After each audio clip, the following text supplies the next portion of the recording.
లలిత గారు వచ్చారు. ఎఫ్సి పత్రిక దీనికోసమే కదా లాస్ట్ వీక్ నుంచి వస్తున్నారు మీరందరూ. ఇక్కడ ఉంది కదండి అని అడుగుతాం. నేను కూడా అలాగే అనుకున్నాను మీలాగే. 6వ అధ్యాయం 10వ వచనం నుంచి చదువుతున్నాను చూడండి. తుదకు ప్రభు యొక్క మహాశక్తిని బట్టి ఆయన యందు బలవంతులై ఉండుడి. మీరు అపవాది తంత్రములను ఎదిరించుటకు శక్తిమంతులగునట్లు. ఇది తెలుసని మామూలుగా వినకండి, ఇది ఆల్రెడీ తెలుసని వినకండి, జాగ్రత్తగా వినండి. చాలాసార్లు చదివాం కానీ జాగ్రత్తగా వినండి. మీరు అపవాది తంత్రములను ఎదిరించుటకు శక్తిమంతులగునట్లు దేవుడిచ్చే సర్వాంగ కవచమును ధరించుకునుడి. ఎలయనగా మనం పోరాడినది శరీరాలతో కాదు కానీ ప్రధానులు, అధికారులు, ప్రస్తుత అంధకార సంబంధులకు లోకనాథులు, ఆకాశ మండలమందున దురాత్మల సమూహములతో పోరాడుచున్నాం. అందుచేత మీరు ఆపద్దినమందు వారిని ఎదిరించుటకు సమస్తము నెరవేర్చిన వారే నిలవబడుటకు శక్తిమంతులగునట్లు దేవుడిచ్చే సర్వాంగ కవచమును ధరించుకోండి. ఎలయనగా మీ నడుములకు సత్యమని దట్టి కట్టుకొని, నీతి అని మైమరు తొడుక్కొని, పాదములకు సమాధాన సువార్త వలన సిద్ధ మనసును జోడు తొడుక్కొని నిలబడి, ఇవన్నీ గాక విశ్వాసం అని డాలు పట్టుకొనిడి. దానితో మీరు దుష్టుని అగ్నిబాణములను ఆర్పుటకు శక్తివంతులు అవుతారు. మరియు రక్షణను శిరస్త్రాణం దేవుని వాక్యమున ఆత్మ కట్టుకుని ధరించుకునిడి. ఆత్మ వలన ప్రతి సమయమందు ప్రతి విధమైన ప్రార్థనలు విజ్ఞాపనలు చేయొచ్చు. ఆ విషయమే సమస్త పరిశుద్ధుల కొరకు పూర్ణమైన పట్టుదలతో విజ్ఞాపన చేయొచ్చు. మెలకువగా ఉంటుంది. ఇదిగో ఇక్కడ ఉంది కదా అని అంటారు కదా. ఇక్కడ డైరెక్ట్గా ఏమనుంది? మనము పోరాడినది శరీరులతో కాదు, ప్రధానులు, అధికారులు, ప్రస్తుత అంధకార సంబంధులకు లోకనాథులు, ఆకాశ మండలం ఉందన్న దురాత్మ సమూహములతో పోరాడుచున్నామని డైరెక్ట్గా ఉంది కదా. దీనికి ఏం చెప్తారు అంటే, ఆయన ఏం చెప్పాడంటే, కెన్నెత్ యెహగన్ గారు ఏం చెప్పాడంటే, ఇక్కడ యుద్ధం చేస్తారని లేదు, ఏమనుంది అక్కడ? పోరాడుచున్నారు. ఇంగ్లీష్లో రెస్లింగ్. పోరాటం వేరు, యుద్ధం వేరు. ఓకేనా? కుస్తీ పోటీలు ఉంటాయి తెలుసా? ఇద్దరు మనుషులు కుస్తీలు పట్టుకుంటారు. కుస్తీ పోటీ వేరు, యుద్ధం వేరు. ఓకేనా? ఇక్కడ దాని అర్థం పోరాటానికి యుద్ధానికి చాలా తేడా ఉంది. యుద్ధం చేస్తారని లేదు, అక్కడ పోరాటం చేస్తారు. ఈ పోరాటానికి ఒక బైబిల్ పదాలను వివరించే ఒక డిక్షనరీలో ఇక్కడ వాడిన పదానికి అర్థం ఏముందంటే స్వే, SWAY, స్వే అని ఉంటుంది. స్వే అంటే ఊగిసలాడటం, అటు ఇటు అటు ఇటు ఊగిసలాడటం. ఇప్పుడు ఎన్నికల ఫలితాలు లెక్క పెట్టినప్పుడు ఇటువైపు ఒక పార్టీ, ఇటువైపు ఒక పార్టీ ఉందనుకో, ఒకసారి ఎలా గెలుస్తుంది, ఇది ఒకసారి ఎలా గెలుస్తుంది. ఫలితం ఈ రెండింటి మధ్య ఊగిసలాడుతుంది అంటారా? క్రికెట్ మ్యాచ్ అయినప్పుడు ఈ రెండింటి మధ్య సరైన గట్టి పోటీ జరుగుతుంది. ఇదా తెలియదు. ఒకసారి ఇటు మొగ్గుతుంది, ఒకసారి ఇటువైపు మొగ్గుతుంది. ఎటువైపు వస్తుందో తెలియదు అని ఉంటుంది కదా, ఆ పదం అన్న మాటలు. అంతేగాని సాతానుతో చేసే యుద్ధం కాదు. మరి ఏంటిది వాళ్ళతో పోరాటం అంటే ఏంటి అంటే, ఇది మనం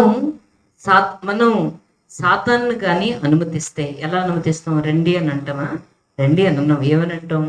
మన ఆలోచనల్లో దేవుని వాక్యానుసారంగా కాకుండా వేరేగా మన సొంతంగా ఆలోచించినప్పుడు సాతానికి మనం అనుమతిస్తాం. ఓకేనా? మనం వాక్యానికి విరోధంగా, లేకపోతే వాక్యానికి వ్యతిరేకంగా, లేకపోతే వాక్య ప్రకారం కాకుండా, ఫర్ ఎగ్జాంపుల్ మనం ఒంట్లో పోలేదు, రోగం వచ్చింది అనుకోండి.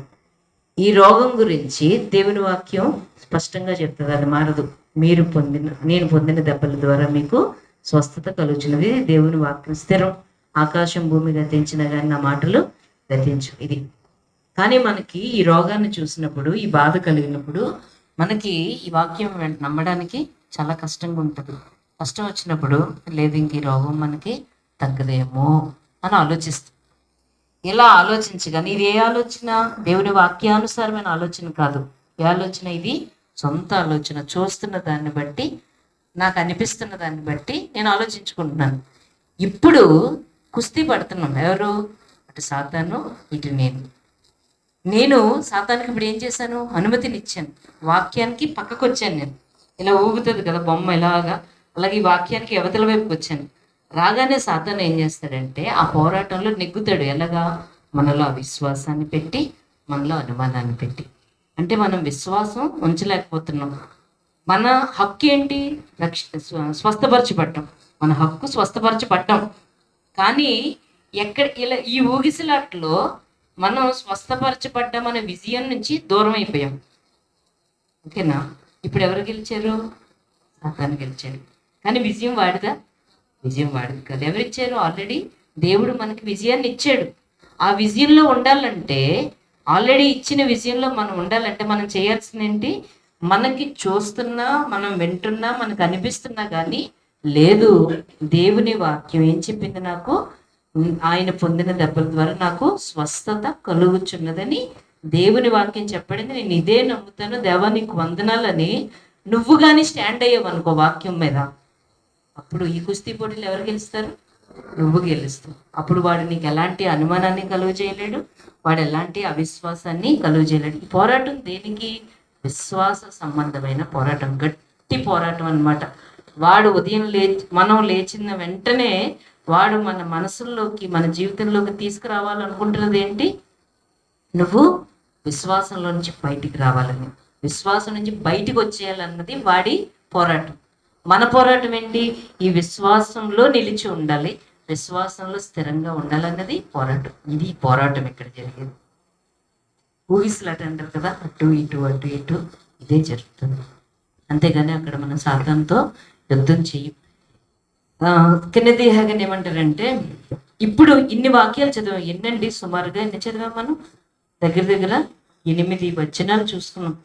8 వచనాలు ఎత్తి ఇదంతా క్రొత్త నిబంధనలో పత్రికల్లో సంఘానికి దేవుడు రాయించింది ఏంటి? పోరాటం అంటే శరీరానికి, మనసుకి కానీ, మనసుకి లేకపోతే ఆత్మకి కానీ జరుగుతున్న పోరాటం అని అన్ని వాక్యాలు దీని గురించి డైరెక్ట్గా చెప్తున్నాయి. ఈ ఎఫెసీ పత్రిక 6వ అధ్యాయం 12వ వచనం ఒక్కటి అక్కడి నుంచి ఇలా లాగి దానికి ఒక సిద్ధాంతాన్ని తయారు చేసి, ఇప్పుడు మనం దెయ్యాలతో పోరాడుతున్నాం, దెయ్యాలతో పోరాడాలి అని ఒక కొత్త సిద్ధాంతాన్ని తయారు చేసుకోవడం అన్నది రైట్ కాదు. ఎప్పుడు కూడా దేవుని వాక్యం ఒక దగ్గర చదివినప్పుడు అది మరలా ఇంకొక దగ్గర కూడా ఆ వాక్యాన్ని సపోర్ట్ చేసే వాక్యాలు ఉండి తీరుతాయి. అందుకని 2-3 సాక్షుల నోట చెప్పిందే సత్యం అవుతుంది. ఓకేనా? ఈ 6వ అధ్యాయం 12వ వచనం ఒక్కటే తీసుకొని, ఇదిగో చెప్పేది కదా పోరాడుతున్నాం అంటే ఇప్పుడు మనం సాతాను శక్తులతో పోరాడాలి అని ఆ సిద్ధాంతంలోకి వెళ్ళిపోకూడదు. ఒకవేళ అలా వెళ్ళిపోతున్నాం, ఓకే, డైరెక్ట్గా పోరాడుతున్నాం అని తీసుకున్నాం అనుకో, మరి ముందంతా చెప్పబడిన మాటలు ఏమున్నాయి? ఇది కొలస్సీ పత్రిక 2వ అధ్యాయంలో సాతాన్ని నిరాయుధునిగా చేసి విజయోత్సాహంతో ఊరేగించడని ఉంటుంది కదా. ఆల్రెడీ ఓడిపోయిన సత్వతో నువ్వేం పోరాడుతావు? అవునా? ఈ ఒక్క వచనమే పెట్టుకొని పోరాడాలి కదా, పోరాడాలి కదా, పోరాడాలి కదా అని పెట్టుకుంటే మరి ఆ వచనాన్ని ఏం చేస్తావు? ఏది ఎంత మాత్రం హాని చేయదు ఆ వచనం ఏం చేస్తావు? అంధకార శక్తుల మీద నేను నీకు అధికారం ఇచ్చాను ఆ వాక్యాన్ని ఏం చేస్తావు? ఈ వాక్యాలన్నీ ఇప్పుడు ముందు చెప్పిన 7-8 వచనాలన్నీ సాతానుతో పోరాటం అంటే శత్రువు కాదు, డైరెక్ట్గా ఆడితో కాదు యుద్ధం చేయాల్సింది, నీకు నీ మనసుకే యుద్ధం జరుగుతూ ఉంటుంది అని ఇన్ని వచనాల సపోర్ట్ని అంతటిని వదిలేసి ఈ ఒక్క వచనం పట్టుకొని మనం దేవుడితో దెయ్యంతో పోరాడలేమో అని నువ్వు అనుకుంటే అదే కావాల్సింది సాతానుకు కూడా. సాతానుకు కూడా కావాల్సింది ఏంటి? అదే. ఏది? నాతో ఆడితో పోరాడగలవా? ఎవరు పోరాడగలవా? నువ్వు నేను పోరాడగలవా? మనం పోరాడలేమని యేసుక్రీస్తు వచ్చి పోరాడి జయించి ఆ విజయాన్ని మనకిచ్చి ఆ విజయంలో నడువు అని చెప్పాడు. ఓకేనా? 6వ అధ్యాయం 12వ వచనం తప్ప 10వ వచనం నుంచి లాస్ట్ వరకు చదువుకున్నాం కదా. ఏమని? మీరు దేవుని బట్టి బలవంతులై ఉండడని చెప్పారు, సర్వాంగ కవచాన్ని ధరించుకోమని చెప్పాడు. ఒక్కొక్కటి ధరించుకోమని చెప్తున్నాడు కదా. ఈ సర్వాంగ కవచాన్ని 11వ వచనంలో ధరించుకోండి అని ఉంటుంది, 13వ వచనంలో ధరించుకోండి అని ఉంటుంది, తర్వాత 15వ వచనంలో మీరు సరిగా నిలవబడండి అని ఉంటుంది, 11వ వచనంలో కూడా నువ్వు దేవుడి ఎదుట నిలవబడాలి, శత్రువు ఎదుట నిలవబడాలని ఉంటుంది. నిలవబడి ధరించుకొనిడి, నిలవబడి ధరించుకొనిడి, నిలవబడి ధరించుకొనిడి, ఆయనను బట్టి బలవంతులవుడి అనే ఉంది. కానీ ఎక్కడైనా ఈ సర్వాంగ కవచం ధరించుకొని నువ్వు పోరాడని ఎక్కడైనా ఉందా? ఎక్కడ లేదు. జస్ట్ ఆ 12వ వచనంలో మాత్రమే పోరాడు. ఆ పోరాటానికి కూడా అర్థం ఏంటని చెప్పాను, స్వే అంటే ఊగిసలాట.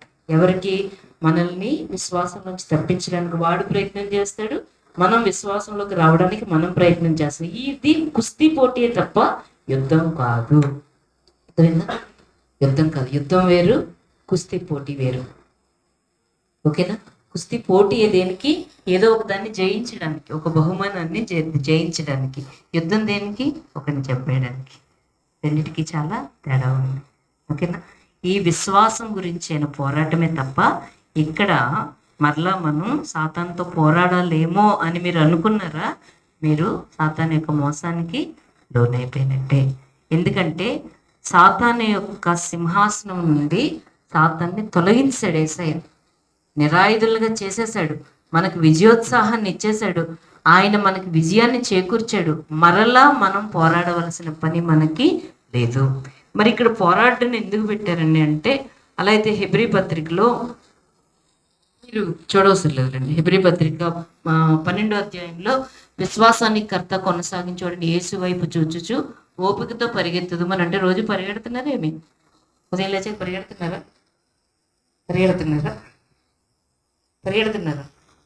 పరిగెట్టట్లేదు కదా. విశ్వాసానికి కర్త కొనసాగించేవాడని యేసు వైపు చూచి ఓపికతో పరిగెత్తుదుము అంటే అది ఒక ఎగ్జాంపుల్ అన్నమాట. అంటే ఆయన వైపు చూస్తూ పరిగెట్టండి. నడుచుకుంటూ వస్తే దిక్కులు కనబడతాయి అటు ఇటు చూడకుండా. పరిగెట్టినప్పుడు ఎవరైనా దిక్కులు చూడగలమా?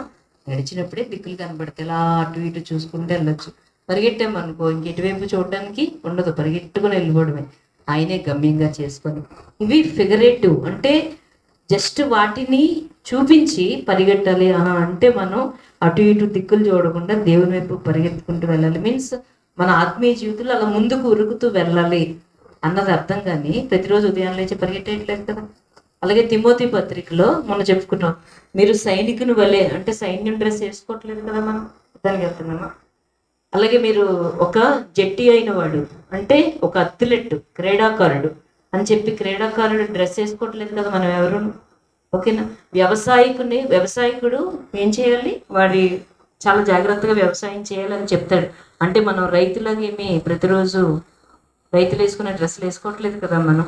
అదేంటంటే ఆ రైతులు ఎంత కష్టపడతారో అలా నువ్వు కష్టపడు. సైనికుడు డిసిప్లిన్గా ఎలా ఉండడు, నువ్వు అలా ఉండు.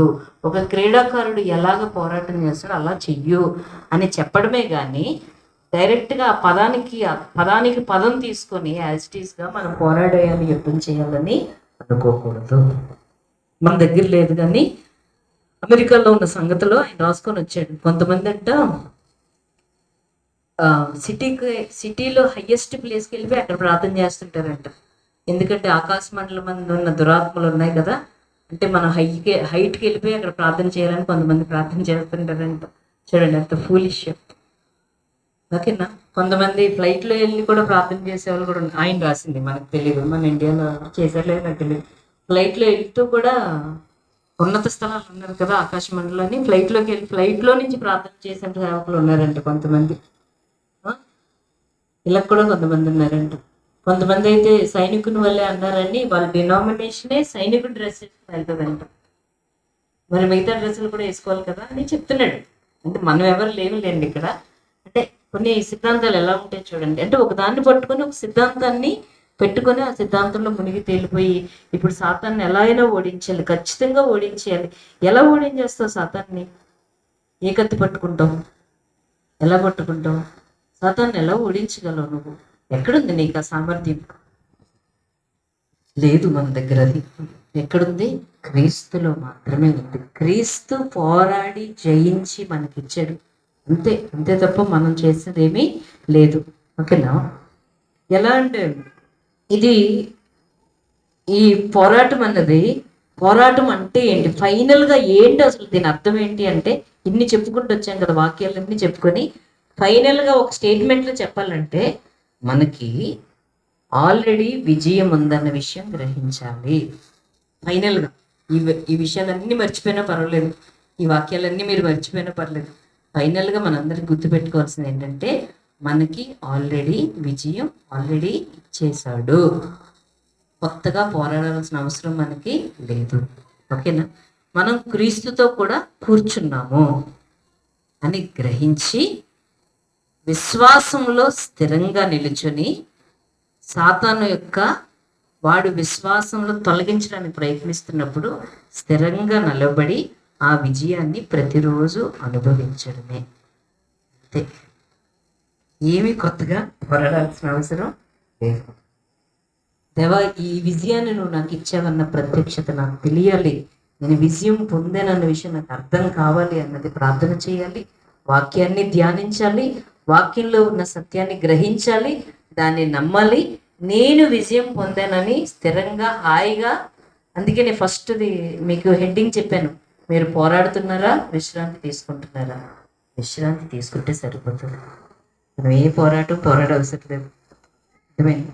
అంటే ఆల్రెడీ నాకున్న విషయంలో నేను హాయిగా ఉంటాను. విశ్వాసం నుంచి తప్పించడానికి అడు చేసే ప్రయత్నాలన్నిటినీ తిప్పికొట్టి విశ్వాసంలో స్థిరంగా ఉండడం అంటే ఏంటి?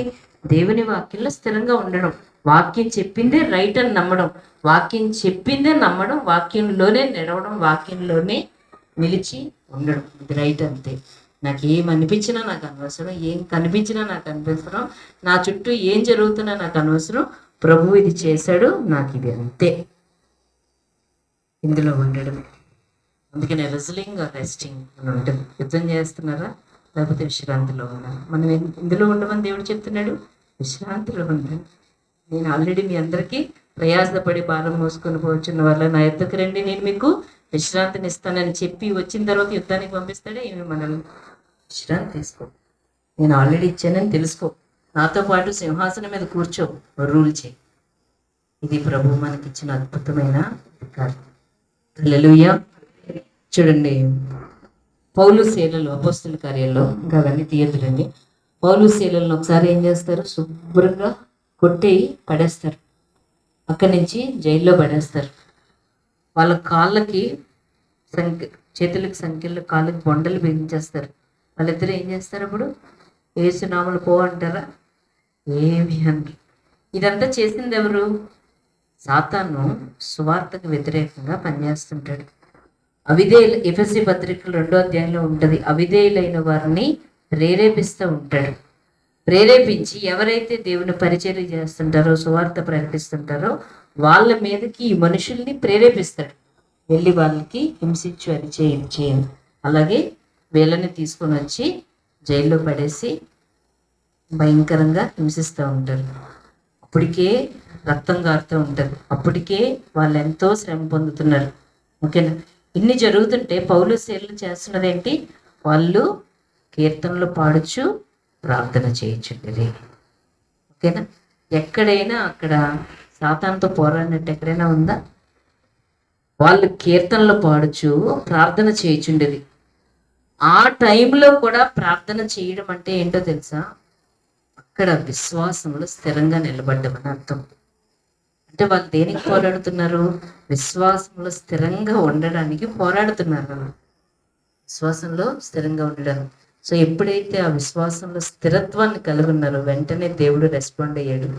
సాతాను శక్తులు దిగడం కాదు, ఎవరు దిగారు? ఇప్పుడు దేవుడు దిగొచ్చాడు, భూకంపం వచ్చింది, వాళ్ళకున్నటువంటి సంఖ్యలన్నీ తెగిపోయాయి, వాళ్ళు విడుదల పొందారు. వాళ్ళకి తెలుసు ఆల్రెడీ.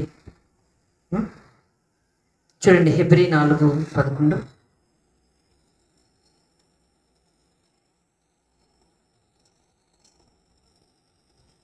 హెబ్రీలకు రాసిన పత్రిక 4:11 ఏమనుంది? కాబట్టి అవిధేయత వలన వారు పడిపోయినట్లుగా మనలో ఎవ్వడూ పడిపోకుండా ఆ విశ్రాంతిలో ప్రవేశించుటకు జాగ్రత్త పడదము. అలాగే హెబ్రీ 4:3 వారికి ప్రకటింపబడినట్లు మనకు సువార్త ప్రకటింపబడెను, కానీ వారు విన్న వారితో విశ్వాసం గలవారై కలిసి ఉండలేదు కనుక విన్న వాక్యం వారికి నిష్ప్రయోజనమైంది. వాక్యం విన్నారు కానీ వాక్యం మీద విశ్వాసం లేదు, అందుకనే వాళ్ళు విశ్రాంతిలో ప్రవేశించలేకపోయారు. నువ్వు ఎప్పుడైతే దేవుని వాక్యాన్ని నమ్ముతావో వెంటనే నీ జీవితంలోకి విశ్రాంతి వస్తుంది. ఎప్పుడైతే వాక్యాన్ని నమ్మవో నీ జీవితంలో పోరాటాలు ఉంటాయి. ఎవరు? ఏ పోరాటం? వాడు మనల్ని విశ్వాసం నుంచి అవిశ్వాసంలోకి, అనుమానంలోకి తోస్తూ ఉంటాడు. అప్పుడే నీ జీవితంలో పోరాటాలు, బాధలు, ఇబ్బందులు అంత చిందరవందర ఉంటుంది. కానీ మళ్ళీ వెంటనే ఎప్పుడైతే దేవుని వాక్యాన్ని నమ్ముతావో వెంటనే ఏమవుతావు? నువ్వు విశ్రాంతిలోకి వస్తావు. గుర్తుపెట్టుకుని మనలోంచి విశ్రాంతి పోతుందంటే అవిశ్వాసంతో ఏలబడుతున్నాం అన్నమాట. మనలోని విశ్రాంతి పోతుంది అంటే అవిధేయత, విశ్రాంతి లేకపోవడం అంటే విశ్వాసం లేకపోవడమే. ఎప్పుడైతే వాక్యాన్ని విశ్వసిస్తామో వెంటనే రెస్ట్. చాలాసార్లు మీకు కూడా గమనించారు కదా, ఎప్పుడైనా జీవితంలో సమస్యలు వస్తే మనసు ప్రాణం అల్లల్లాడిపోతూ ఉంటుంది. సడన్గా ఎప్పుడో ఒకప్పుడు దేవుని వాక్యం గుర్తొస్తుంది. అమ్మయ్యా దేవా, ఎప్పుడైతే వాక్యం నమ్ముతావో వెంటనే మనసుకి నువ్వు ఎంతమంది చుట్టూ చెప్పినా నీకంతా విశ్రాంతి దొరకదు. దేవుడు మాట్లాడిన వెంటనే నీ హృదయానికి విశ్రాంతి కలుగుతుంది. అర్థమైందా? కాబట్టి పోరాటం కాదు, మనం చేయాల్సిందేంటి, మనం యేసుక్రీస్తుతో పాటు సింహాసనం మీద కూర్చుండి విశ్వాసంలో స్థిరంగా నిలబడి మనకి ఇవ్వబడిన అధికారాన్ని కంప్లీట్గా అవగాహన చేసుకొని విశ్వాసంతో సాతానుని ఎదిరించడం, అధికారాన్ని ఉపయోగించుకోవడం. అధికారాన్ని సాతాను ఏం చెప్తాం? సాతాను నేను చంపేస్తాను, కొట్టేస్తాను, నరికేస్తాను అంటావా? మనల్ని చూసి నవ్వుతాడు. నువ్వు నన్ను కొట్టేదేంటి అంటే నీకేమీ తెలియదు అన్నమాట అని అనుకుంటాడు. సాతాను, నీకు నా మీద అధికారం లేదు, ఎందుకంటే నిన్ను ఆల్రెడీ యేసుక్రీస్తు సిలువలో నిన్నెప్పుడో నీ తలని చితగొట్టాడు. నువ్వు ఏ విషయంలోని నా శరీరాన్ని కానీ, నా ప్రాణాన్ని కానీ, నా ఇంటిని కానీ, నాకున్న ఆర్థిక పరిస్థితిని కానీ, నా జీవితంలో దేనిని కూడా నీకు తాకడానికి ఎలాంటి అధికారం లేదు.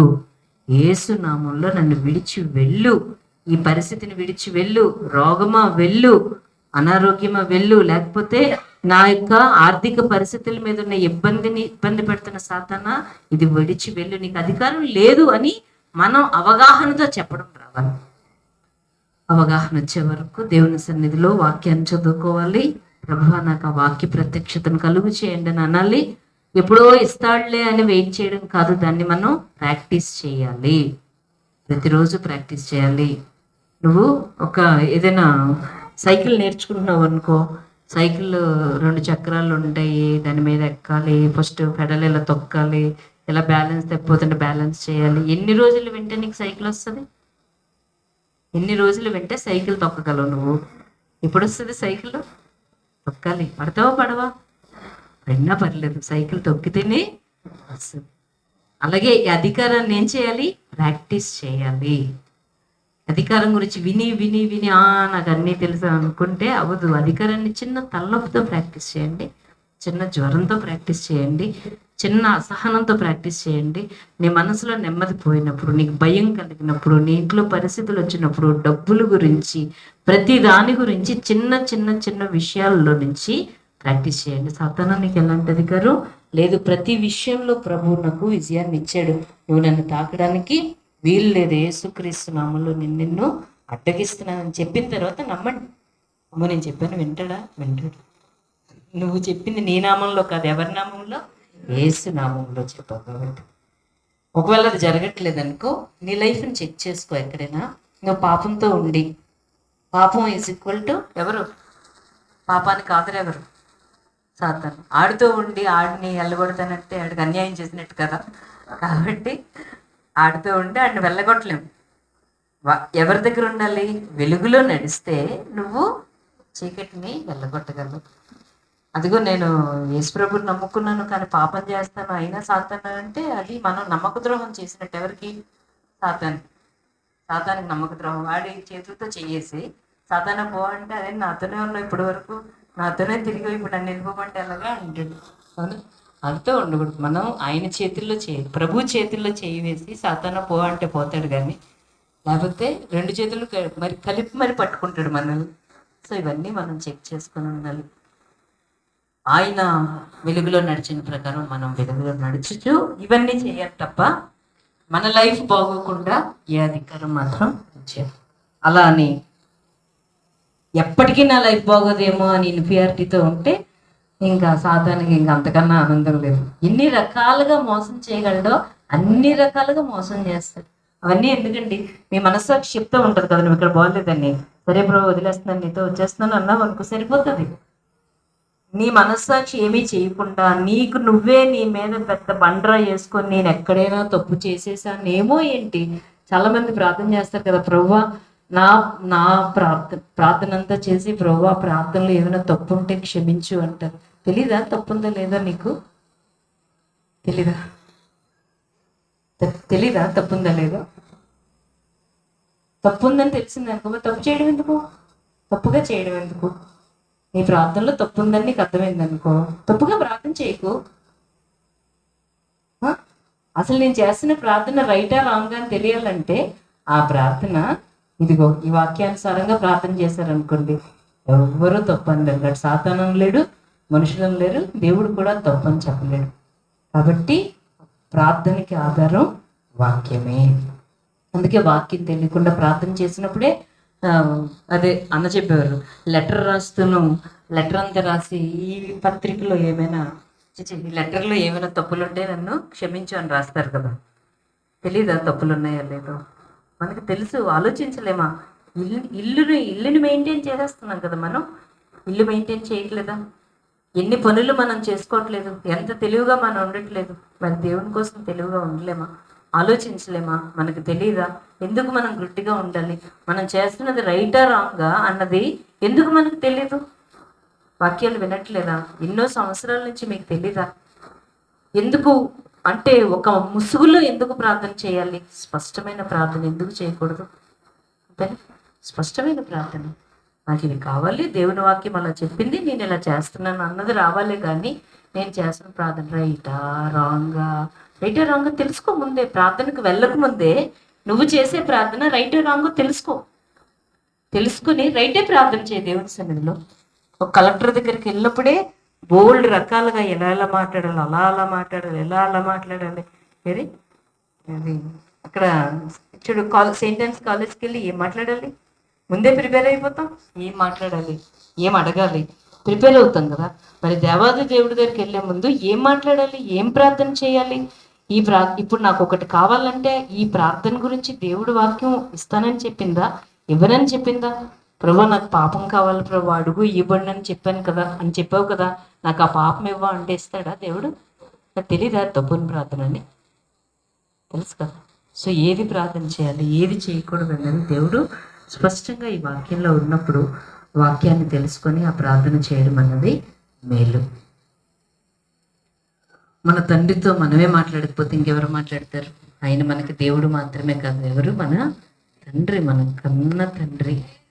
హల్లెలూయా. మన ప్రాణం పెట్టిన మన తండ్రి, ఆయన దగ్గరికి వెళ్ళి ప్రార్థన చేయడం కూడా మనకు రాకపోతే అంతకన్నా నామోషి ఇంకొకటి లేదు. ఓకేనా? సరే. సో మనం చేయాల్సిందంతా ఏంటి? ఆయనతో పాటు కూర్చోవడం, ఆయన ఇచ్చిన అధికారాన్ని అవగాహన చేసుకోవడం, విశ్వాసం ద్వారా ఆ విజయాన్ని అనుభవించడం. అంతేగాని విజయం గురించి పోరాడద్దు. విజయం గురించి పోరాడద్దు. ఎంత నీకు నాకు ఎంత అవగాహన వస్తుందో అంత డైరెక్ట్గా సాతాన పో అని చెప్పగలం. డిస్కషన్ కూడా చెయ్యం. భయపడం. సాతాన్ అంటే ఎందుకు? ఇవన్నీ తెలుస్తున్న కొలది సాతాన్గా మనం భయపడ్డాం ఎన్ని రోజులు అనిపిస్తుంది, అవునా? ఆడు ఏదో చేసేస్తాడని భయం, ఏదో చేసేస్తాడని భయం. ఏమీ చేయడు అని తెలుస్తున్న కొలది ఈ సాతాన్ గురించా మనం వణికిపోయాం, దీని గురించా ఇంతలాగా చేసుకున్నామని అనిపిస్తూ ఉంటుంది. ఎంత తెలిస్తే అంతగా అధికారాన్ని మనం ఉపయోగించుకొని ఆ విజయాన్ని అనుభవించగలం. హల్లెలూయా. చూడండి, ఎఫెసీయులకు రాసిన పత్రిక 6వ అధ్యాయం. ఇక్కడ కొన్ని మాటలు చెప్పుకున్నాం. ఇవన్నీ మనకు తెలిసిపోయి చాలా సంవత్సరాల నుంచి దీని గురించి వాక్యాలు విని అలిసిపోయి మనం చెప్పాలంటే. 6వ అధ్యాయం 10వ వచనం. తుదకు ప్రభువు యొక్క మహాశక్తిని బట్టి ఆయన యందు బలవంతులై ఉండిడి. ఇది కానీ అర్థమైతే అండి మనకి సత్యం, ఇది కానీ అర్థమైతే ఎవరిని బట్టి బలవంతులై ఉండి? ప్రభు యొక్క మహాశక్తి అనే ఉందా? బలవంతులై ఎప్పుడు ఉండాలి? బలంగా ఉండమన్నాడు. ఎవరిని బట్టి? ప్రభు యొక్క మహాశక్తిని బట్టి అని ఉందా, లేదంటే నీ శక్తిని బట్టి అని ఉందా? ప్రభు నీ ప్రార్థన బట్టి అని ఉందా? నీకున్నది ఏదైనా, నీకున్న ఆత్మీయ జీవితంలో నీకున్నటువంటి స్థాయిని బట్టి బలవంతులై ఉండడానికి ఉందా? నథింగ్. అసలు మనం ఇక్కడ లేవు. ఇక్కడ ఎక్కడైనా ఉన్నామా? అసలు విశ్వాసం ఇది చెయ్యు అన్నది ఏమైనా ఉందా? బలంగా ఉండండి అని మాత్రమే ఉంది. ఎవరిని బట్టి? ప్రభు యొక్క మహాశక్తిని బట్టి. చూడండి 2 కొరింథీ 12వ అధ్యాయం 10వ వచనం. ఇది మనకు అర్థమైతే ఎంత స్వతంత్రం అంటారు కదా, ఎంత స్వతంత్రం వస్తుందో. 12వ అధ్యాయం 10వ వచనం. నేను ఎప్పుడు బలహీనున్నో ఇప్పుడు బలవంతుడును. హల్లెలూయా. ఎప్పుడు బలహీనున్నో, ఎప్పుడు నేను వీక్ అయిపోయాను, నాకేమీ లేదనుకున్నావో అక్కడ ఆయన బలమై కూర్చుంటాడు. ఆయన వదిలిపెట్టే దేవుడు కాదండి. అస్సలు వదిలిపెట్టే దేవుడు కాదు. నువ్వు దేవుడితో బాగా ఉన్నప్పుడు పద అని, నువ్వు వీక్ అయిపోయి కింద పడిపోతుంటే అలా వీక్ అయిపోయినంత నేను ఉండను అంటాడు. నువ్వు బలహీనుడువా, నా బలాన్ని నేను పరిపూర్ణం చేస్తాను. ఇప్పుడు ఎలాంటి వ్యాపారంలో నాది 10 రూపాయల వాటా అయితే నీది 90 రూపాయల వాటా, మొత్తం అంతా కలిపి ఎంత? 100 రూపాయలు. ఓకేనా? నా దగ్గర రూపాయి ఉంది ప్రభు అంటే 99 రూపాయలు నేను ఇస్తాను కదా అంటాడు. హల్లెలూయా. ప్రభు నా దగ్గర ఏమీ లేదు అయితే నేను 100 రూపాయలు నేనే ఇస్తానని అంటాడు. ఇప్పుడు వ్యాపారం ఎప్పుడు బాగుంటుంది? అప్పుడే బాగుంటుంది ఇంకా. ఎందుకంటే ఆయన దగ్గర నుంచి వచ్చిందే చాలా స్ట్రాంగ్గా ఉంటుంది. మనం నువ్వు అలా ఉండు ప్రభు, కొంచెం పక్కనుండు, 10 రూపాయలు ఇచ్చాలో నేను 90 రూపాయలు ఇస్తాను అన్నా అనుకో, మనకు అంత వాల్యూ ఉండదు. అందుకే నేను ఎప్పుడు బలహీనో అప్పుడు ఆయన. అలాగే మన జీవితంలో రావా? వస్తాయి, శ్రమలు వస్తాయి, బాధలు వస్తాయి, ఇబ్బందులు వస్తాయి, మనకి అలసట, వేదన, దుఃఖం, శ్రమలు, శోధనలు ఇవన్నీ రావా? అన్నీ వస్తాయి. కానీ చూడండి 2 కొరింథీ 1వ అధ్యాయం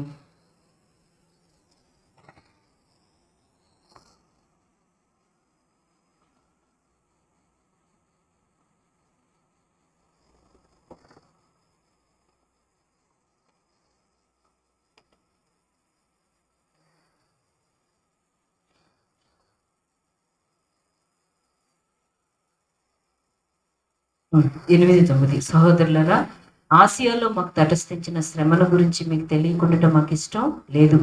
అదేమనగా బ్రతుకుదు మన నమ్మకం లేకుండానట్లుగా మాకు శక్తికి మించిన అత్యధిక భారం వల్ల కృంగిపోతుంది. కృంగుదల వచ్చింది ఎవరికి? అపోస్తలుడైన పౌలుకి.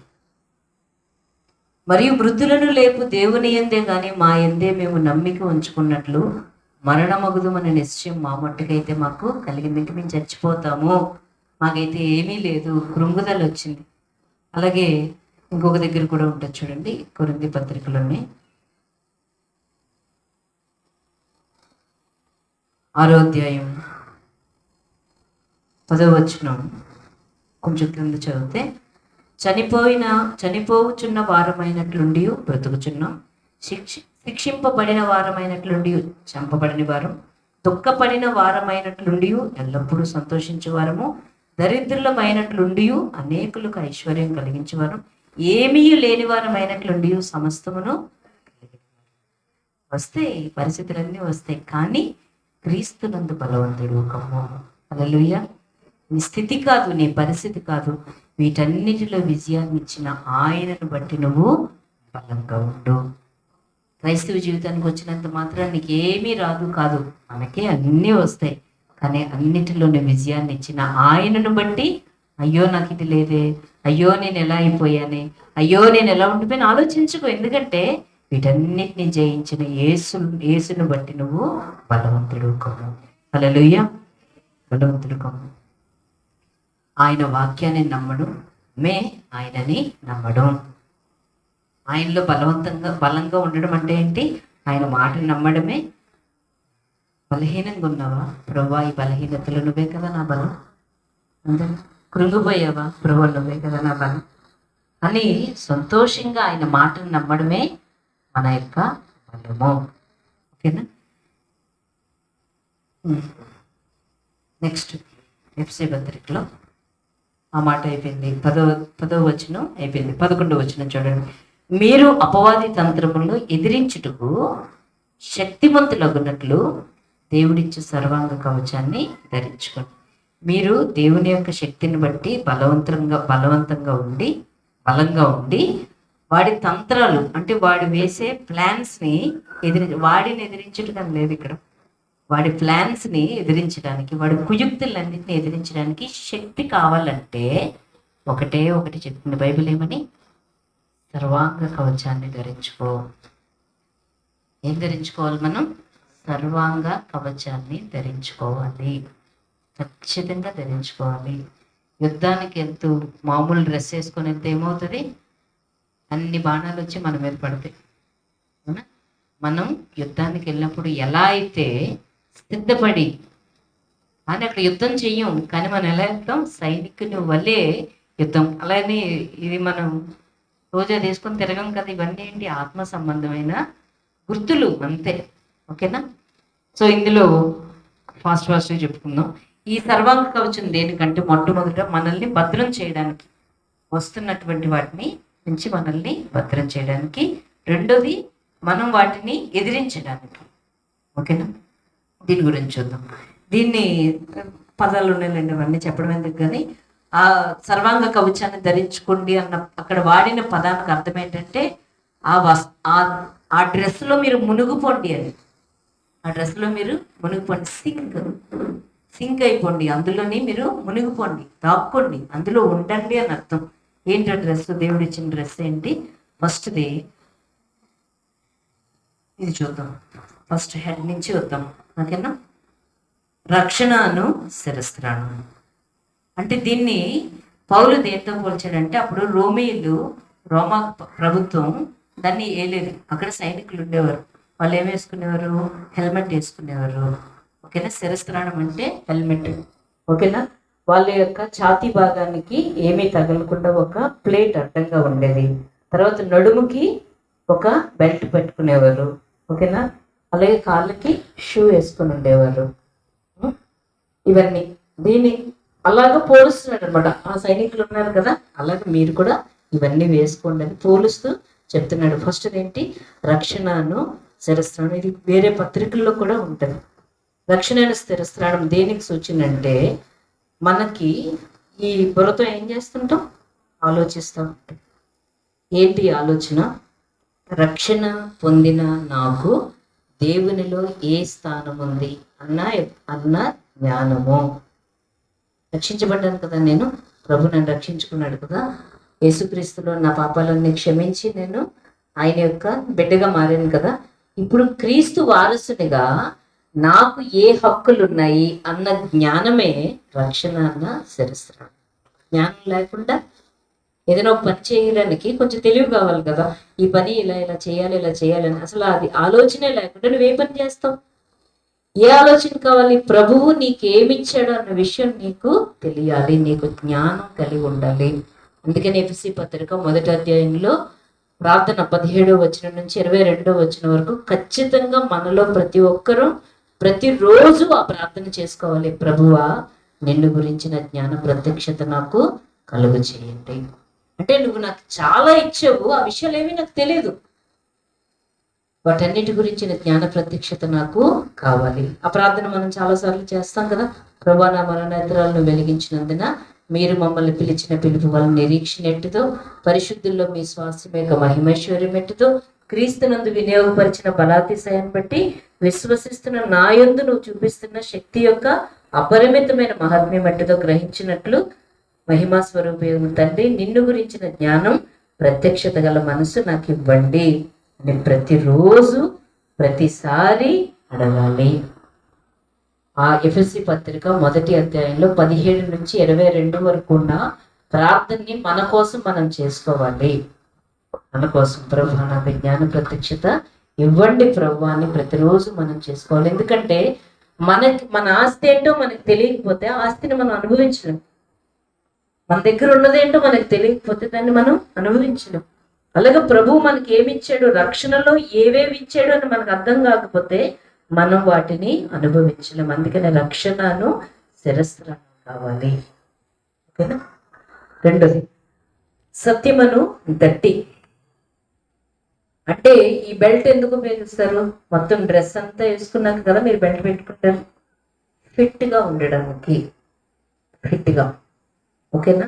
డ్రెస్ కదిలిపోకుండా ఫిట్గా ఉండడానికి. అంటే నువ్వు సిద్ధపాటు కలిగి ఉన్నావు, నువ్వు ఒక దగ్గరికి వెళ్ళడానికి సిద్ధపడుతున్నావు. ఎక్కడికి వెళ్ళడానికి?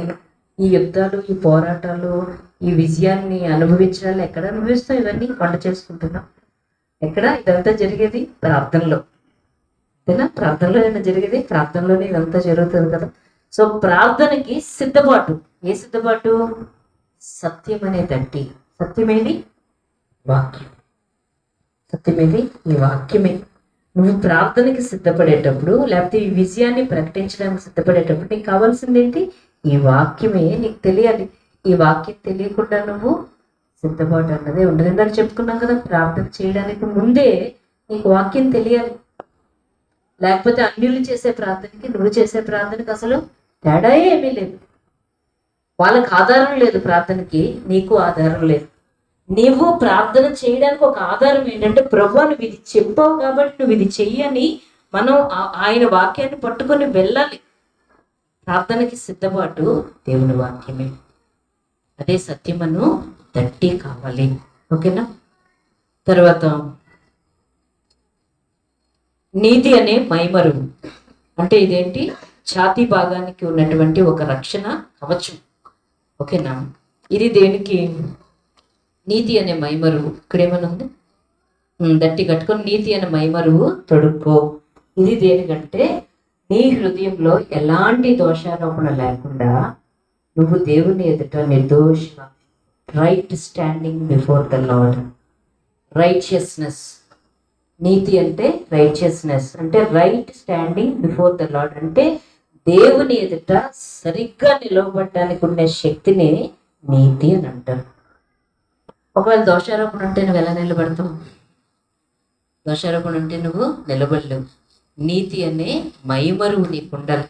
ఎవరిస్తారు నీతి అనే మైమరువు? నీ స్వనీతితో వస్తుందా? నీకు నీ సొంత పనులతో వస్తుందా? మరియు మనం ఆయన నీతి ఎగినట్లుగా పాపం మెరుగని ఆయన మన కోసం పాపిగా మారిపోయాడు. మనం నీతిగా మారడానికి ఆయన ఏమయ్యాడు? మన కోసం పాపంగా మారిపోయాడు. ఓకేనా? సో ఈ నీతి ఎక్కడి నుంచి వచ్చింది? ఆయన ఇచ్చిన నీతి.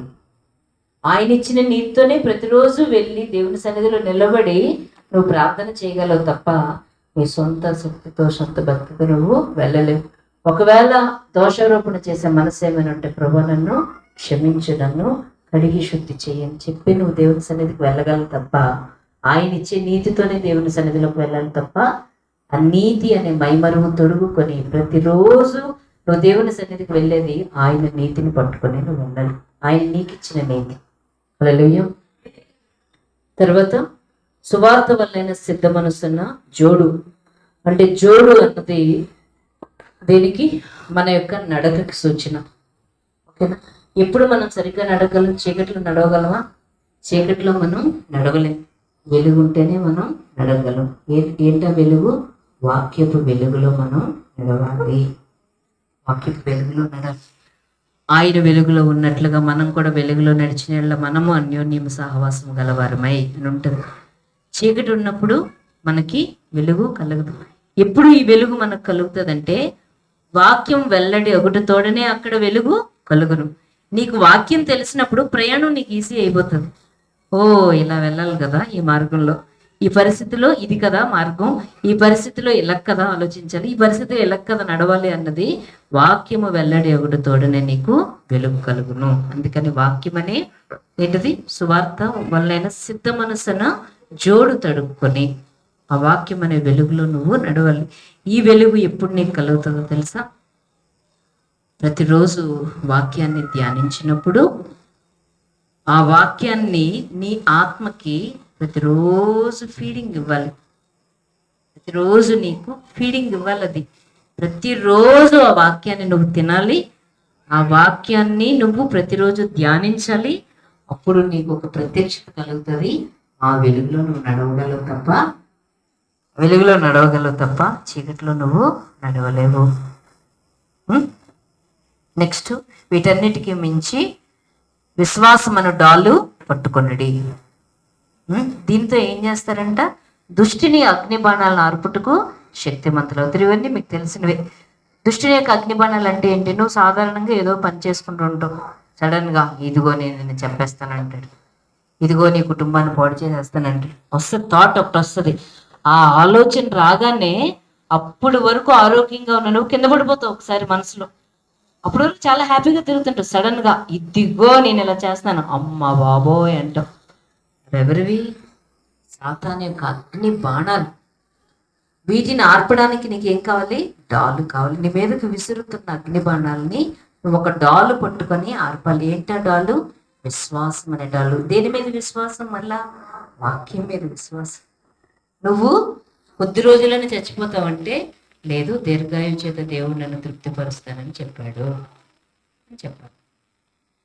ఆడు అదే అగ్ని బాణాన్ని రోజుకి 1000 సార్లు ఇస్తున్నా, 1000 సార్లు ఒకటే ఆన్సర్, నువ్వు నన్నేమి చేయలేదు, ఏది ఎంత మాత్రం నీకు అని చేయదు. నీ ఫ్యూచర్ అంతా దండగా అయిపోయింది, నాశనమే. అసలు నీ ఫ్యూచర్ బాగోదు అంటే దేవుని వాక్యం ఏం చెప్తుంది? రాబో దినాల్లో నన్ను గురించిన ఉద్దేశాలు మేలుకరమైనవే కానీ హానికరములు కావని వాక్యం సెలవిస్తుంది.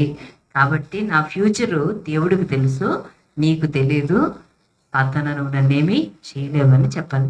ఇదే 10 సార్లు నీకు వచ్చిన 10 సార్లు మనం ఒకసారి చెప్తామండి, ఓ భలే ఉంది వాక్యం అనుకుంటాం, 2 సార్లు చెప్తాం, 3 సార్లు చెప్తాం, వాడికి తెలీదా వెయ్యాలని అగ్ని బాణాలు. 4-5 సార్లు చెప్పేసరికి నీరసం వచ్చేస్తుంది. చెప్పడానికి ఏంటి మనకి బాధ?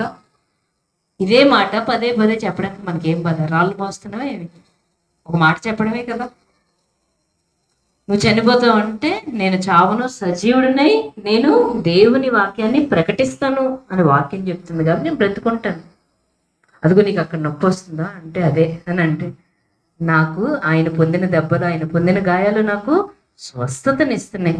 ఇదంతా వేరు, ఇదంతా వేరు, రియాలిటీ వేరు అంటే ఇదే రియాలిటీ. నేను చూస్తున్నది రియాలిటీ కాదు, నాకు అనిపిస్తున్నది రియాలిటీ కాదు.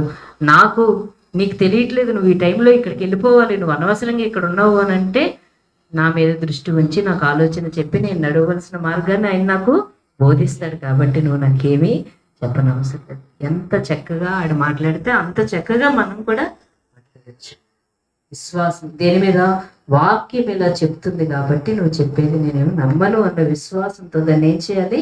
విశ్వాసమైన డాలుతో దాన్ని ఎదుర్కోవాలి. అవి ఈ డాలు తగలగానే ఏమవుతుందంటే అగ్నిబాణాలు ఆరిపోతాయి. హల్లెలూయా. అగ్నిబాణాలు ఏమవుతాయి? ఆరిపోతాయి. బయట డాల్ గురించి కూడా చదవండి, నేను విన్నాను, ఇది చదివి చెప్పిన వాళ్ళు ఉన్నారు. ఆ డాల్ ఎలా తయారు చేస్తారన్నది ఒకసారి గూగుల్లోకి వెళ్ళి సెర్చ్ చేసి చదవండి. అది కొన్ని రోజుల పాటు నీటిలో నానబెట్టి ఉంచుతారంట. అందుకనే అగ్నిబాణం రాగానే ఈ డాల్ పట్టగానే ఆ అగ్ని ఆరిపోతుంది అన్నమాట. దాని గురించి చాలా పెద్దది ఉంటుంది, చదువుకోండి. చదువుకున్న అది డాలు. ఈ డాలు ఏం చేస్తుంది? విశ్వాసం అనే డాలు ఆరిపేస్తుంది. ఆడి ఎంత పెద్ద బాణం వేసినా ప్రతి బాణం ఆరిపోతుంది. ఎంత గొప్ప! అందుకని ఏమంటారు? ఆవగించేంత విశ్వాసం ఉంటే కొండ సముద్రంలో పడిపోతుంది. హల్లెలూయా. కాబట్టి విశ్వాసం అన్నది మనకు చాలా ముఖ్యం. లాస్ట్లో ఆత్మ ఖడ్గం. ఆత్మ ఖడ్గం ఎలా ఉపయోగించాలంటే, యేసయ్యే మనకి ఎగ్జాంపుల్. సాతాను వచ్చి నువ్వు రాళ్ళు రొట్టెల్లోకినట్లు చెయ్యు అంటే, నీ మాట వినేదేంటి? నేను నాకు ఎంత ఆకలేసినా నీ మాట నేను వినను. నీకు ఆకలేస్తుంది కదా, నీ అవసరత ఇది ఉంది కదా, నీ మాట నేను విన్ను. మనుష్యుడు రొట్టె వల్ల కాదు, దేవుని నోటి నుంచి వచ్చిన మాట వల్ల బ్రతుకుతాడని ఉంది కదా. నువ్వు నాకు సాగిలి పడు, దేవుణ్ణి శోధించవద్దు కదా, దేవునికి తప్ప ఎవరికి సాగిలి పడకూడదని రాయబడి ఉంది కదా. నువ్వు ఈ మహిమలన్నీ నీకు ఇస్తాను అని అంటే పైనుంచి క్రిందకి పడిపోని అంటాడు కదా. పైనుండి క్రింద పడు, నువ్వు దేవుని కుమారుడు కదా అంటే అప్పుడు ఏమంటాడు? దేవుణ్ణి శోధించవద్దని వ్రాయబడి ఉన్నది. మన సాతానికి మన సొంత వాక్యాలతో చెప్పకూడదు, మన సొంత మాటలతో వాడితో మనం పోరాడకూడదు. దేవుని మాట ఎలా చెప్తుంది కాబట్టి సాతాన ఇది అని మనం చెప్పాలి తప్ప సొంతంగా చెప్పకూడదు. ఓకేనా? సాతాను వచ్చి ఏదైనా నేను ఎవరినో తెలుసు, నేను ఏ చర్చికి వెళ్తున్నానో తెలుసా, నేను ఏం చేశానో తెలుసా, నాకు ఎంత ప్రార్థన చేశానో తెలుసా అంటే నీకన్నా బాగా చేయగలడు అన్ని. ఓకేనా? కాబట్టి నిన్ను బట్టి ఏమీ చెప్పకు, లేకపోతే నీకున్న ఆలోచనలతో ఏమీ చెప్పకు. ఇలా ఇలా ఇలా ఉంటుంది కాబట్టి నేను రోజు బాదం పప్పు తింటాను, రోజు నేను మంచి ఫుడ్ తీసుకుంటాను, నువ్వు నీ ఆరోగ్యం పాడైపోతుందంటే లేదు, నేను బాదం పప్పు తింటాను, మంచి ఫుడ్ తింటాను, చికెన్ తింటాను, మటన్ తింటాను, కాయగూరలు తింటాను కాబట్టి నాకు ఆరోగ్యం ఏమవ్వదు అని చెప్పకు. ఓకేనా? ఏం చెప్పాలి? ఆయన పొందిన దెబ్బతో ఆయన పొందిన గాయం నేను స్వస్థపరిస్తే ఉన్నది కాబట్టి నేను స్వస్థత పొందుతున్నాను అని చెప్తాను. హల్లెలూయా. సో ఇది సర్వాంగ కవచాన్ని మీరు మళ్ళీ ఆ పోర్షన్ చదువుకుంటే ధరించుకోండి నిలవబడండి, ధరించుకోండి నిలవబడండి, ధరించుకోండి నిలవబడండి అని ఉంటుంది తప్ప ఎక్కడ కూడా పోరాడండి పోరాడండి ఎదిరించి ఏమీ ఉండదు. పోరాడమని యుద్ధం చేయమని కూడా ఎక్కడ ఉండదు. కాబట్టి ఇవన్నీ ధరించుకోనంటే మనం సరిగ్గా వాక్యం ఏం చెప్తుందో ఆ వాక్య ప్రకారం నడవాలి, వాక్యాన్ని నమ్మాలి, వాక్యం గురించిన ప్రత్యక్షత కలగాలి, వాక్యాన్ని మాట్లాడాలి, వాక్యాన్ని నమ్ముతూ ముందుకు వెళ్ళిపోవాలి తప్ప ఇంకే ఏమీ మనం చేయాల్సిన అవసరం లేదండి. మనం చేయవలసిన ఉదయం లేచాక దేవుని వాక్యాన్ని శ్రద్ధగా చదువుకోవడం, ధ్యానించడం, దాని మీద మనసు పెట్టుకోవడం, దానిని నమ్మడం, దానిని పలకడం, దాని ప్రకారం నడవడం. ఇదే మానవ కోటి విధి. ఇదే విశ్వాసుల విధి ఏదనగా ఇదే. ఏమీ చేయవసరం లేదు. వాక్యాన్ని విని చదివి దాన్ని గ్రహించి చక్కగా వాక్య ప్రకారం నడుచుకుంటే ప్రసంగి చెప్తారు కదా, మానవ కోటి యొక్క విధియే అన్నట్టు విశ్వాసుల యొక్క విధి ఏంటి? ఉదయం లేచాక ఇదే. ఇది లేకే చాలాసార్లు అనవసరమైన శోధనల్లో, బాధల్లో, ఇబ్బందుల్లో అన్నిట్లో పడిపోతూ ఉంటాం. చాలా ఈజీగా ట్రాప్ చేసేస్తూ ఉంటాడు వాక్య ప్రత్యక్షత లేక. వాక్యము ఆత్మీయ జీవమై ఉన్నది అంటే నీకు వాక్యం ఎప్పుడైతే తెలుస్తుందో సమృద్ధి అయిన ఆత్మ నీలో ఉండి ఆయన నువ్వు నడుస్తున్నప్పుడంట ఇదే త్రోవ, దీనిలో నడువు, కుడి ప్రక్కైన ఎడమ ప్రక్కైన తిరగ ఇదే త్రోవ, దీనిలో నడువు అన్న స్వరాన్ని వినగలం.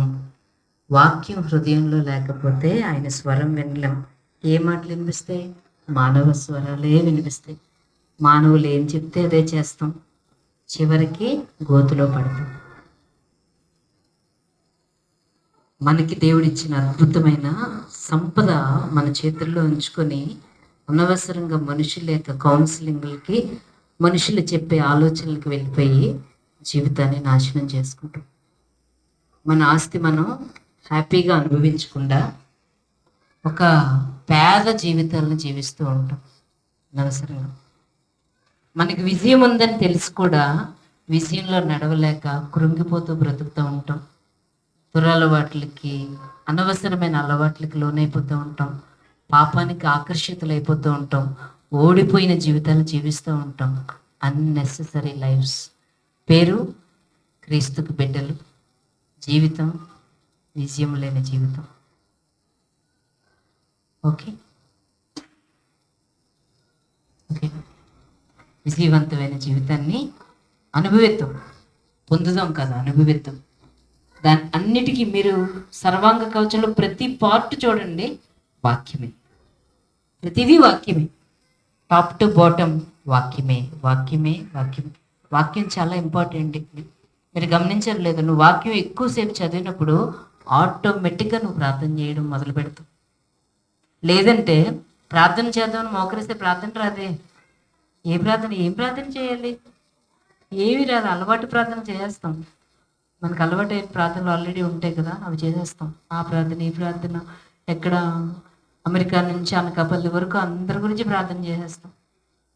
చేసిందే చేసేస్తాం, ఏముండదు, అలవాటు అయిపోయి చేసేస్తాం. ఇది తెలిస్తే మన ప్రార్థనే వేరేగా ఉంటుంది. ప్రార్థన యొక్క వైఖరి మారిపోతుంది. విశ్వాసంతో కూడిన ప్రార్థన వస్తుంది, వెలుగులో ఉండే ప్రార్థన వస్తుంది. ఎప్పుడైనా చాలా మంచి ట్రిక్ అన్నమాట. ఇదేంటో తెలుసా?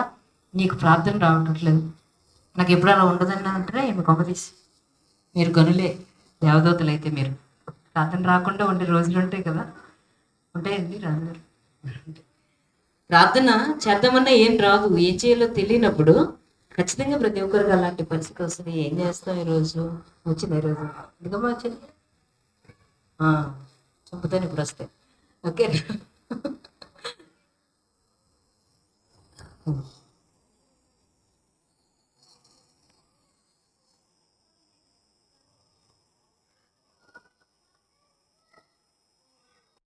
ప్రార్థన ఎప్పుడైతే రాదో మీరు గుర్తుపెట్టుకోండి, ఆ టైంలో కూర్చొని శుభ్రంగా బైబిల్ చదువుకుంటాం. మన మన ఎంత తెలివిలేని బొర్రలు అంటే ఒకసారి అమ్మో బైబిలే చదువుతున్నాం ప్రార్థన చేయట్లేదు అనుకుంటాం విచిత్రంగా. అనుకుంటారా? అమ్మో ఈ రోజంతా బైబిలే చదివాను అస్సలు ప్రార్థనే చేయలేదు అనుకుంటాం. ఇది ఎక్కడ గొడవ అండి? దేవుడు మాట్లాడితే సంతోషమా, నువ్వు మాట్లాడితే సంతోషమా? బైబిల్ చదువుతున్నావంటే ఎవరు మాట్లాడుతున్నారు నీతో? దేవుడు కదా మాట్లాడుతున్నాడు. దేవుడు మాట్లాడితే నీకు లాభం ఉందా, నువ్వు మాట్లాడితే నీకు లాభం ఉందా?